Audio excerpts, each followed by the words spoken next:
It's Monday night in LA, and Nick is arguing with a convenience store cashier about some food and coffee. His friends, Dallas and Billy, are starting to get pissed because they just want him to pay the cashier so they can go. But he refuses to leave without getting what he wants. In the end, the cashier decides to call the cops, and irritated Dallas suddenly busts out her gun and repeatedly shoots her. As if on cue, a police car shows up outside the store, prompting Nick to hurriedly clean up the blood on the glass before wearing an employee's uniform and pretending he works there. He also makes sure to hide his gun. When the cop enters the store to buy coffee, Nick's buddies pose as customers. The man notices the funny smell, but Nick is quick to mask the odor with an air sanitizer. At the same time, he claims that one of their coolers broke. With everything going well, the cop begins to take his leave, but as Dallas approaches Nick, the man returns to ask for the free snack that comes with his coffee. Unfortunately, he notices the blood pooling on the floor, and just like the cashier, he ends up getting shot. On Thursday, Casey receives a collect call from Nick. He informs Casey he's coming to Houston the following day and wonders if they could meet up. He's getting married, and he wants to know if he could stay at his place for a while. When Casey's wife, Christine, learns about Nick, she gets annoyed over never hearing about him before. Her husband explains that he was on the wrong path in LA, but Nick didn't do the same when he chose to turn his life around. Afterward, Christine prepares to leave so as not to miss her plane. Casey asks her not to plan anything the next day since it's opening night, but she's already planned dinner with someone named Alan. Casey is disappointed because he's been working on his club for 8 months, but Christine simply assures him that they'll work something out. In addition, she reminds her husband not to forget his appointment with Dr. Jarvis about the adoption. Eventually, Nick arrives at Casey's house, where his suspicious former partner frisks him, before hugging and even kissing him on the cheek. Inside the house, Nick shares how he ended up in Texas about a year ago and got into mineral leases with the money he'd saved. He's been working between Houston and LA ever since. For Casey, it seems like they both escaped their old lives. That aside, Nick gets up to get some beer from the fridge and points out that Casey's wife's got him trained. But instead of talking about Christine, Casey tells Nick the beer is in the garage before going there. As he returns with their beverage, Nick notes how much he's changed after seeing the contents of their fridge. It isn't long before the two start drinking, with Nick learning that Casey is now an architect. Christine has no idea he used to be a criminal though, and he has no intention of telling her. As for Nick, he'll be flying out that night to Paris. Casey assumes it's because he's getting married, but Nick doesn't reveal who the French girl is. He also says he's nervous, and jokes there's no extradition there. For now, he's got some errands to run. Casey lets him borrow his car, and Nick's real happy that they got the chance to meet again. After taking Nick's belongings to the guest room, Casey gives his friend his car key, and lets him know that the spare is in the trunk. While he's alone, Casey recalls meeting Christine in a diner, where she worked as a waitress. The woman approached him while he was studying and gave him some coffee, trying to get him to talk despite his being curt. In the end, Casey shared that he took some time off, and he came from LA. Curious, Christine asked why he wouldn't pay her attention when she'd been waiting on him for the last 6 weeks, every time he'd come to the diner and study. The truth is, Casey had noticed her, but since he wasn't sure what to do, Christine asked him out instead, before they introduced themselves to each other. In the present, Casey remembers an argument he had with Christine before. He thought that the harder he worked, the less his wife cared. He also believed that Christine cared more about her career than him. But in the woman's defense, she just wanted Casey to be himself. He's working too hard to be what he thinks she wants, instead of giving her what she needs, which is him. Christine misses the cocky, determined, and lively guy he was. When Casey reasons that she wouldn't like who he is, she forcefully reminds him that she married him. After recalling that unpleasant memory, Casey takes a break and walks down the hallway, only to notice a briefcase in Nick's room. It's the same briefcase they'd use in LA while doing their illegal business. Casey then takes it but can't decide what to do with it, so he just convinces himself that it only contains legal documents. Sad to say, he knows deep inside that something isn't right and chooses to open the briefcase with a screwdriver. Immediately, Casey calls Nick and snaps at him for bringing smack into their house. The man points out that the case was locked, but Casey is too mad to listen to anything he has to say. In Nick's defense, he kept his mouth shut because he knew how Casey would react if he found out about the substance. He explains he had a little business to finish up in Houston, and he wanted to say goodbye to Casey face to face. When Casey orders him to come back home, get his stuff, and leave, Nick refuses as he prepares his gun to take care of his business. Now even more pissed, Casey threatens to take Nick's belongings to the police, but his pal reminds him they were ex-partners. Just what would the cops think? At this point, Casey just wants to kill his friend himself, but Nick simply asks him to watch his stuff because he'll return in a couple of hours. Once he does, he promises to get out of his hair. Despite everything they've been through, Casey was willing to leave Nick behind where he belongs, in his past. It's just like he said, his friend didn't want to change, and that's why Casey didn't include him in his new life. He didn't even tell Christine about him. It all paints a picture of how seriously Casey wants to change and leave his past behind him. He's even averse to being himself. Like being him again is a slippery slope he needs to take care not to fall into, even if that's the man Christine fell in love with. As for Nick, he doesn't seem to take Casey's new life seriously. After all, Casey used to have his back all the time, and now he's an entirely different person. All because of a woman. He's got a beautiful life, a gorgeous wife, and a cushy job as an architect on top of that. It takes years to build a life for yourself in your own terms, but it can only take one Thursday to ruin everything you've worked hard for. And with the way Nick crashed into Casey's life with a luggage of smack, he has all the more reasons to be cautious. Once Nick ends the call, a frustrated Casey destroys their phone. Then, he takes the case of smack to the sink, where he opens each pack before disposing of them. Later, Casey opens the door to Ice, a hitman posing as a pizza delivery guy. Ice asks Casey to let him use their phone, and the moment he steps inside the house, he attacks the owner and threatens him with a gun. Despite the situation he's in, Casey's extremely calm. If anything, he just appears mildly inconvenienced. As he sits in the kitchen with a gun still pointed at him, Casey assumes that Ice is there to take the smack. He doesn't know what's going on, nor does he really care, so he lets the hitman know he threw every milligram of it down the disposal, and shows him the cover of the drain. Upon checking, Ice realizes that Casey is telling the truth. An incredulous Ice calls someone and informs them of what Casey did. As a result, he's ordered to get rid of Casey, and immediately points his gun at him. Since he's about to die anyway, Casey convinces Ice to smoke some grass with him, and surprisingly, the hitman agrees. During their session, Casey notices that Ice has placed his gun on the table. Next, he plays a cassette tape he got from Ice. When they're done, Ice gets up to shoot Casey. However, he gets distracted when he receives a call from a friend. He then instructs Casey to play the blue tape before singing to whoever he's talking to on the phone. Seeing an opening, Casey comes at the distracted hitman, grabs his gun, and repeatedly hits him with it until he loses consciousness. Ice is already restrained and gagged by the time he wakes up, listening to Casey as he states he's just an innocent bystander who doesn't want to kill him. Still, Casey can't just let him go. To make things worse, Casey hears someone ringing the doorbell and sees it's Dr. Jarvis, the person from the adoption agency he and Christine have been talking to. With no other choice, he leaves Ice in the garage and quickly cleans up before opening the door. He forgets to hide the gun, but luckily, Dr. Jarvis fails to notice it when he lets him inside the house. Since Casey and Christine want to adopt a baby, they have to be evaluated individually. Christine has already completed her evaluation, and before they begin with his, Casey keeps asking the doctor questions. Thanks to that, Dr. Jarvis thinks he's nervous. As they proceed, he asks Casey about the 2.5-year gap in his application. Instead of answering the question, Casey heads to the kitchen to get something to drink, only to see the firearm he forgot earlier. In a flash, he attempts to hide the firearm in one of the drawers, while Dr. Jarvis explains that he only asked about the gap because Christine was very vague about what he might have been doing. As he desperately tries to close the drawer, Casey shares that he was in LA doing some odd jobs. When he fails to close the drawer, he ends up hiding the gun in the fridge and adds that he worked as a mechanic for a while, but his behavior is making the doctor suspicious. So Dr. Jarvis asks for some iced tea too, and when Casey gives him a bottle of beer, he asks for something else to see what the guy is doing with the fridge. Of course, Casey knows what he's doing and leads him back to the living room. There, Dr. Jarvis asks Casey for the contact number of the place where he used to work, but the man claims they're already out of business. Then, the two hear some banging from the garage, prompting Casey to excuse himself and check what Ice is doing. As it turns out, Ice is kicking the gate and trying to escape. To stop the hitman from making any noise, Casey hangs him upside down from the ceiling using a hose before returning to the living room for his evaluation. As if on cue, someone rings the doorbell. The visitor is none other than Dallas, who introduces herself to Casey as Nick's friend. She also doesn't care that Nick isn't there and tells Casey she'll wait for him as she enters the house without permission, introducing herself to Dr. Jarvis. At that point, the other phone in the house rings. Casey leaves the two to answer it, and when he hears Nick's voice on the other end of the line, he can't help but get pissed. All he wants is for his ex-partner to return to the house, but Nick says he's got himself in trouble. Concurrently, Dr. Jarvis finds himself admiring the gorgeous Dallas. While he doesn't realize that the woman is seducing and distracting him, Casey informs Nick that Ice showed up at their house and tried to kill him.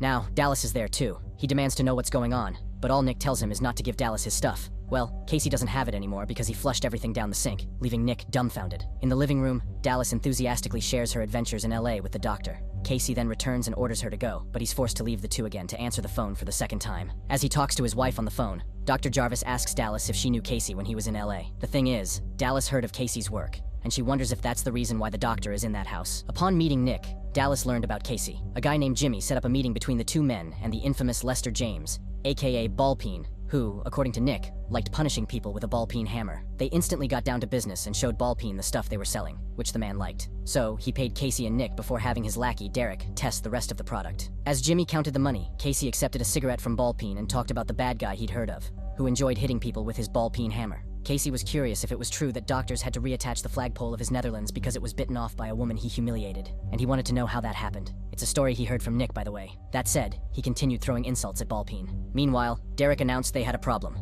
But before Ballpeen and his men could even do anything, Casey pulled out his guns, repeatedly shot the boss, and killed the man next to him too. As expected, Nick did the same to Ballpeen's minions. Jimmy was horrified as he witnessed everyone getting killed, and sadly for him, he was shot by a woman who was probably a member of Ballpeen's group. Before leaving, Nick and Casey made sure to shoot that woman as well. After listening to the anecdote, Dr. Jarvis decides to leave. He's just glad he got to know the real Casey with Dallas's help and refuses to listen to the man's explanation. Once the doctor is gone, Dallas points a gun at Casey and restrains him to a chair. She demands to know where the product is, but Casey stalls by asking her if it's that time of the month. Annoyed, Dallas slaps him before threatening him with the gun again. This time, Casey reveals he flushed it down the sink. Dallas offers that he can keep the smack while she keeps the money, and that's when it hits Casey. The woman is there to find and take the $2 million Nick hid. Stressing he's already left his past behind, Casey tells Dallas that it's been years since he's even seen any of those substances. All he wants is to make his wife happy. Unimpressed, Dallas sits on Casey's lap and calls him a coward who, in the end, just couldn't handle it. She's disappointed. After all the stuff she's heard about him, she expected Casey to be a bit more like her, but he's just a sheep like the rest. With a knowing look, he only tells her that there will come a day where she won't be able to handle that kind of life anymore, and it'll end in one of three ways. She'll pack it up, put a bullet in her head,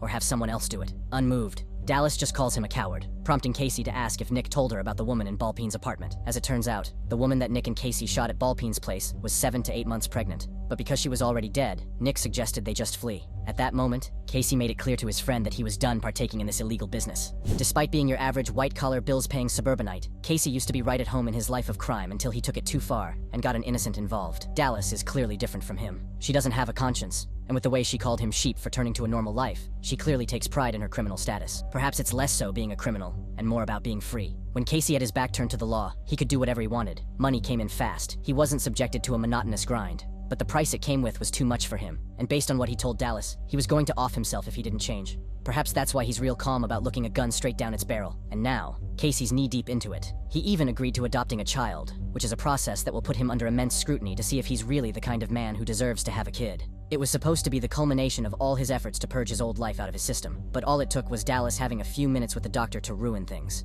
And by the looks of it, that's not the only thing she's about to ruin. Back in Casey's house, Dallas gets bored listening to the guy. The only thing she can do now is wait for Nick, and to kill time, she wants to sleep with Casey. It's not like he has a choice, right? Despite Casey making it clear that he's disgusted with her, Dallas still decides to have her way with him. After breaking his and Christine's framed photograph, Dallas plays some music. She also places Christine's picture beside her husband, to make her watch what's about to happen. With that, Dallas goes down on Casey, removes her clothes, smokes, and stands in front of him to provoke him even more. This is where she starts violating the man, promising she won't kill him until he reaches his limit. Dallas soon reaches her peak, while Casey is all but fuming in cold and silent rage. He keeps Christine in his mind, thinking back to the day they finally managed to buy their house. Dallas finishes once more, but the man's still able to control himself, which Dallas is quite impressed by. She continues what she's doing, but before Casey knows it, her blood gets sprayed all over his face as she's shot by the newcomer, Billy. He introduces himself to the relatively indifferent house owner, saying he always hated Dallas. While Casey remains restrained and covered in blood, Billy goes around the house, searching for something. He's unaware that Casey's trying to break the tape that's binding his wrists, and says that he got his address from some information girl. Anyway, Billy is looking for tequila, so Casey lets him know where it is.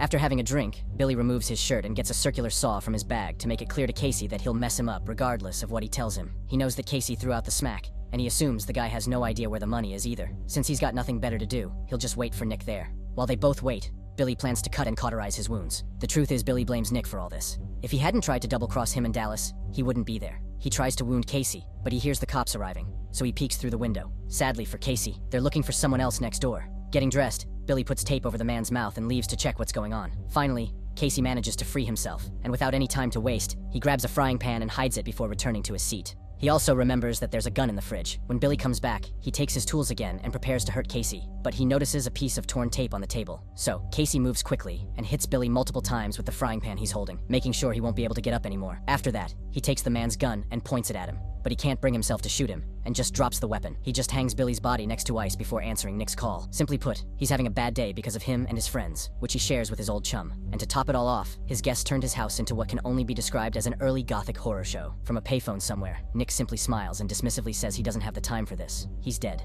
When asked about the money, he explains that he stole it from the cops. He's sure they'll be coming after Casey. Well, actually, it's only a matter of time since they already hit the house next door. As for the folks from whom Nick stole the smack, they're dead. The problem is, the people they work for are still alive, and they'll probably come after Casey too. Nick then reveals he hid the money, and asks Casey to get out of town for a while. He can only hope that one day, while Casey is sitting and drinking on a beach with a spare tire around his waist, he'll think of him. After refusing to share his location, Nick tells Casey where he can find his car, and that there's a flight leaving for Paris at 8:05 that night, urging him to be on it. While touching his hair with his bloodied hand, he also admits that he's not really getting married, not really his style. The moments pass, with each second making it harder than the last for Nick to breathe. He's been shot. I love you, Case. I'm sorry about this crap. Maybe one day I'll make it up to you, Nick says. Casey's at a loss for words. Nick's still his partner, his guy. But before he could think of what to say, Nick hangs up and suffers from the pain of his wound. The past has a way of catching up on you, and it didn't just catch up to Casey. It beat him, tied him to a chair, and made a bloody mess of his house. There's a reason why many people who want to turn a new leaf pull all the stops to tie loose ends, because it's these loose ends that throw a big wrench in your direction. All it took was Nick spending around 30 minutes in Casey's house to nearly ruin the new life his friend built from himself. And the only thing that's keeping everything together is Casey's own will. As much as Nick loves Casey, he's playing a dangerous game that he must inflict upon everyone who lets him get close. Monday, he killed a cashier and a cop in LA. Thursday, he has a bag full of magic powder, millions in stolen dollar, and a gunshot wound that's probably killing him. Dallas made fun of Casey for being a coward who can't handle the gangster life, but she didn't see what it took for him to change himself and stick to it. And look who's still alive now. With all that said and done, a bloody Casey is left to clean his mess of a home. The doorbell rings, so he cleans himself up and takes the gun from the fridge before opening the door. His visitor is Detective Kassaroff. He hands Casey's car key to him as he enters his house, where he places his belongings on the table, including his gun. He also looks for something to drink and instructs Casey to look inside his bag, as he has something for him. Upon checking, Casey finds Nick's decapitated head inside a sealed plastic bag. Sitting down, Kassaroff tells Casey that Nick stole a lot of money from them, and even killed a few officers in the process. They can overlook those deaths, but they want their money back. Kassaroff believes that somewhere in the deepest recesses of his brain, Casey knows where the money is. He must know how Nick's mind worked. At the same time, Kassaroff states he knows how much Casey's doing to clean up his act, and that his wife is probably clueless about his past. So, Kassaroff makes him a deal. Casey must have the money at his house by 7 p.m., and the detective will make his nightmare disappear. He then learns that Casey got some bodies in the garage and goes there with him, where he shoots Ice and Billy without any remorse. Afterward, Kassaroff advises Casey to clean up the mess and reminds him that it's garbage day. Before leaving,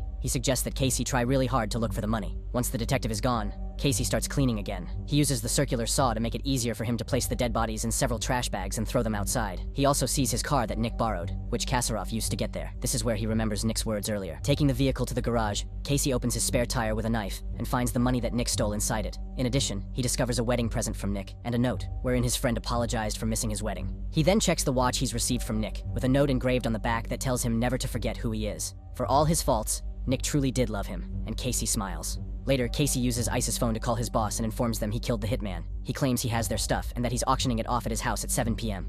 "My name is Casey Wells. You can't find me, you don't get to bid." At 7 o'clock, Kassaroff and a group of corrupt cops break into Casey's house and fire everywhere. Casey is nowhere to be seen though, and just minutes after that, the people Ice worked for arrive outside. Just like the first group, they barge into the house, and everything descends into chaos as they get into a gunfight with the cops. Meanwhile, Casey calmly checks his watch as he waits for Christine at the airport. He's taken Dallas's car to get there, and as he abruptly leads his wife away from her colleagues, he lets her know he's going to France in 1 hour. Christine bitterly assumes his friend's gotten him in trouble, and surprisingly, Casey admits it. In fact, he'll leave with or without Christine, but he hopes she'll come with him. When he sees that his wife isn't ready to throw her life away, he starts walking to the car. Despite her reluctance, Christine stops Casey and makes it clear she won't lose him. This pleases Casey, who tells her she made a good choice. Time to see what's behind door number 1, and wouldn't you have it, $2 million. Looks like they won't be too miserable. He promises to tell her the whole story later. For now, they have to catch their plane. So, Christine tells her coworker she'll be out of town and gets inside the car with Casey, who immediately drives away. While he's the one who did ruin things for him, Nick was able to quickly make it up to Casey like he promised. Throwing your life away is never easy, no matter the reward you might get at the end of it. But if there's one thing that's Casey's willing to do, it's to carry on. No matter the horrific absurdities that kept piling up on him that day, he just took them all in stride, especially because he has the thought of his wife to see him through. In the end, he's right. When living that way, it can only end in change or in death. Everyone around Casey died, but because he stayed true to his intentions, he was able to survive. And what's impressive about his campaign is that he never once had to kill anyone himself. Billy took care of Dallas, Kassaroff took care of Billy and Ice, the cops and the criminals took care of each other while Casey just kept looking ahead. His sights set on ending that Thursday with Christine and spending the rest of his Thursdays with her, and hopefully a child down the line in mundane peace. Subscribe to watch more videos like this, turn on notifications and leave a like to help the channel out. Thank you for watching.